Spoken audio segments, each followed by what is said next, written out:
نه چې څوک متقي وي او د الله نه یریږي الله د ده په هر کار کې اسانی پیدا کوي.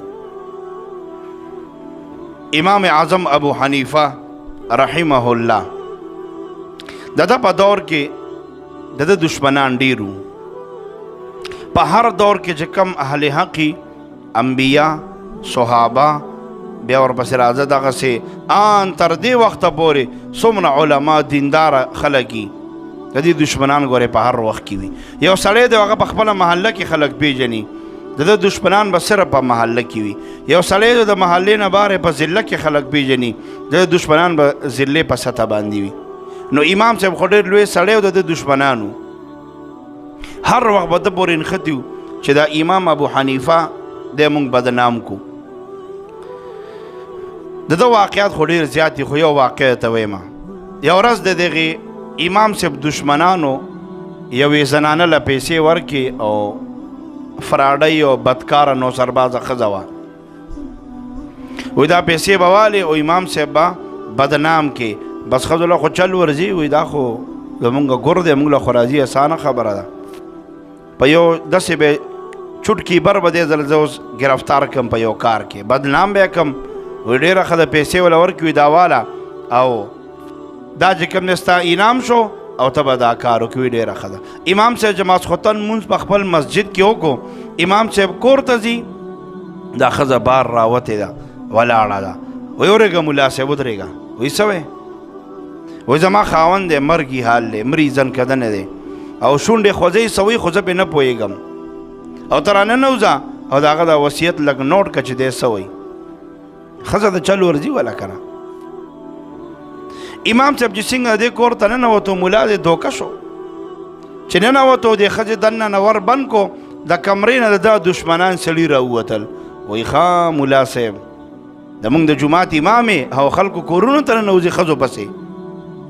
امام صاحب ورته وایي چې زه خو په غلط نیت نه یم را ننوتی زه خو دې ښځې را دننه کړم. وایي نه نه اوس دا بانې مه کوه پرېږدو دې چېرته. سړی کلک ونیو او د شپې شپې د حکومت چې کوم اهلکارانو پولیس والا هغې له یې ورکړه سهار به قاضي راځي فیصله به سهار کېږي.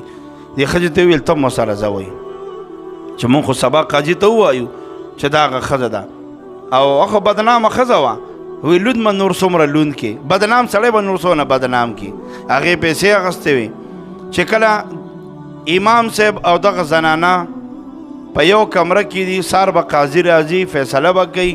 امام صاحب ځان ته خپل رومال خور کو او مونځ کوي. دې ښځې چې د امام صاحب دا تقوا ولیده چې دا خو بې ګناه دی چې ما څه وکړه هغه ما ته پته ده. امام صاحب چې سلام وسره خلو دعا یې وکړه دې ښځې ورته ټوله قیصه وکړه. وایي داسې داسې چلو ما له پیسې راکړې وې او ما ته بدنامولې. امام صاحب ورته وایي اتقوا فراست المؤمن فإنه ينظر بنور الله. مؤمن د فراست او د هوښیارتوب نه ویریږي د الله په نور لیدل کوي. امام صاحب ورته وایي اوس خو کار شوی دی خو ما پسې خو ډېر لوی نوم تړلی شوی دی او عالم یم او دین بدنامیږي یو کار به وکړي اوس. وایي څه کار به وکړم؟ وایي داسې کار دی چې ته په دې خپل پړوني کې راغلی د دا بار چې کوم پولیس اهلکار ولاړ دی شپه ده توره تیاره ده پیژني دي نه ده ته سوال وکړه چې زه کور ته ځم زما څه حاجت دی تقاضه مې ده ضرورت مې دی او فریاد ورته وکړه کور ته ځم او بیا دله راځم. نو بیا به څه کوم؟ وایي ته چې دې ځای نه وځې نیغ زما کور ته لاړه شه زما ښځې ته پوره قصه بیان کا چې داسې داسې چل شوی دی به زما ښځې له خپل پړونی ورکړه زما ښځه به راننوځي ما سره به دې جیل کې وي سهار بیا زه پوهېږه او قاضي پوهېږه. ښځې ورته ویل دا خو اسانه ده. وایي زه وځه.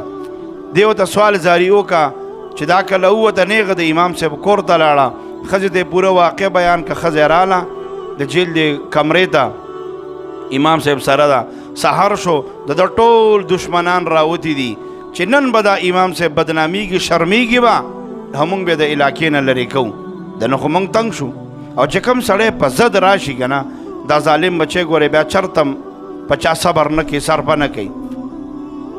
امام صاحب سهار شو ښځه ورسره په خپل جیل کې ده ټول دشمنان راغلي دي بار راغونډ دي بس خلک وایي چې اوس به دا قاضي راځي او فیصله به کوي.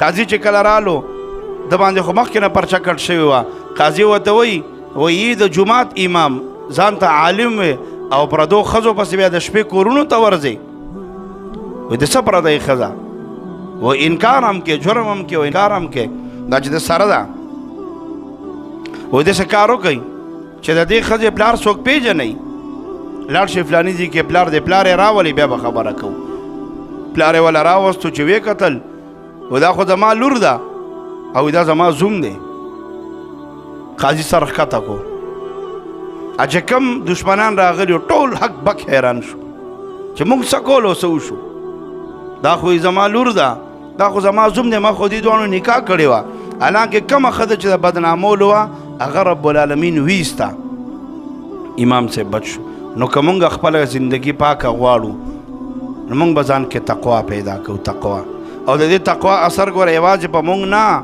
زمونږ په بچو باندې هم کېږي ګورې بچي به دې هم دینداره بچي به دې هم بیا پاکان خلک او چې تا کې تقوا نه وي حلال حرام نه پیژنې کور ته یې راوړې بیا به سبا دغه بچي ستا دپاره دا به درد سر ګرځي دا بچي به تا دپاره سبا بیا د عذاب سبب ګرځي او د ذلت سبب به ګرځي نو رب العالمین دی اول مونږ کې تقوا پیدا کی بیا دې زمونږ نه بعد زمونږ په نسلونو کې تر قیامته پورې زمونږ څومره نسل چلیږي رب العالمین دې ټولو کې تقوا پیدا کی